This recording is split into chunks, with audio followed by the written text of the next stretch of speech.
All right, Steelers Nation, you know we gotta talk some ball.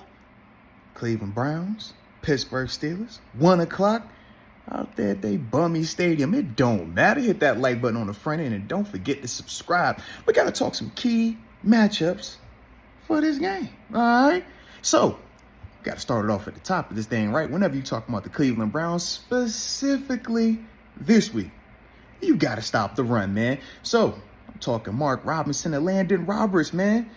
Need y'all, that tag team. Yeah, this the week right here, man, because obviously Jerome Ford is their new leading rusher. We know no Nick Chubb. And Kareem Hunt is the number 2 guy, man. A nice little 1-2 combo right there with Kareem obviously being the veteran, but we are familiar with Jerome. He obviously had the big run when we played them the first time this season, man. So we know we got to match their energy, man. We got to tackle the dudes, man. Got to tackle them because young quarterback at the helm right now. All right. So to protect the young quarterback, this running game is what they're going to lean on. So we got to smash that run and start it off. Now, next matchup we got to talk about the young boy JPJ. Shout out to Joey Porter Jr.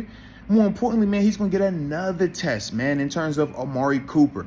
Why is it Amari Cooper and not Elijah Moore or David Njoku? Well, whenever you have young quarterbacks, they typically rely on their veteran receivers, the established guys, which Amari Cooper is. And we're familiar with Amari Cooper as well. So this is one of those ones where JPJ is right up your alley. You're a physical corner.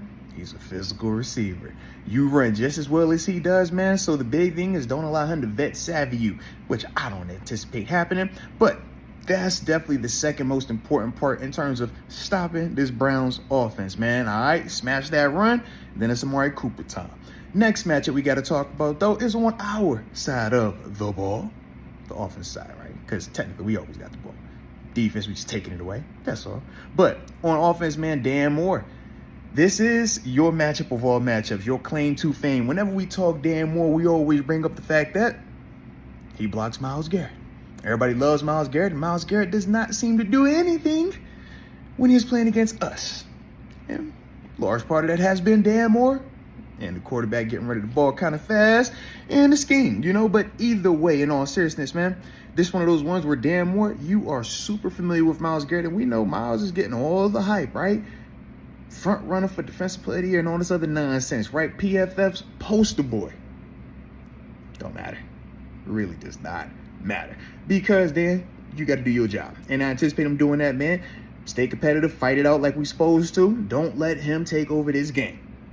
All right, now after that, though, we got to talk Deontay Johnson versus Denzel Ward, because Denzel, we know, is a high-end corner, but DJ has been on a butt-kicking spree. All right, we need him to do it again, but I need him to touch that end zone this time. That's the other part, man. But this is definitely a matchup he's super familiar with. Denzel Ward, I feel like, is their best corner, their lockdown guy, and I think that Deontay will see him the most. But either way, it ain't gonna matter. DJ got to cook, and we obviously know everything else got to come into place. But this is one of those ones when Deontay is matched up with Denzel Ward, we got to win that matchup. And like I said, I fully anticipate that happening. And now it's time for our 5th and final matchup that we got to talk about. All right. We in them trenches on the offense side of the ball now, man. Mason Cole, James Daniels, can't forget Isaac Seumalo. And why am I talking those 3? The center and the 2 guards? Well, in order for us to run the ball, they're going to have to move 2 big 300-pound men, Dalvin Thompson and Jordan Elliott. They got couple sacks apiece, 3 sacks, 2.5 sacks respectively. That's not their game. Their game is they're big body bullies. All right, they throwing people over the pile in the run game. They eat up a lot of space, and they ultimately keep it clear for guys like JOK, right? Jeremiah Owusu-Koramoah.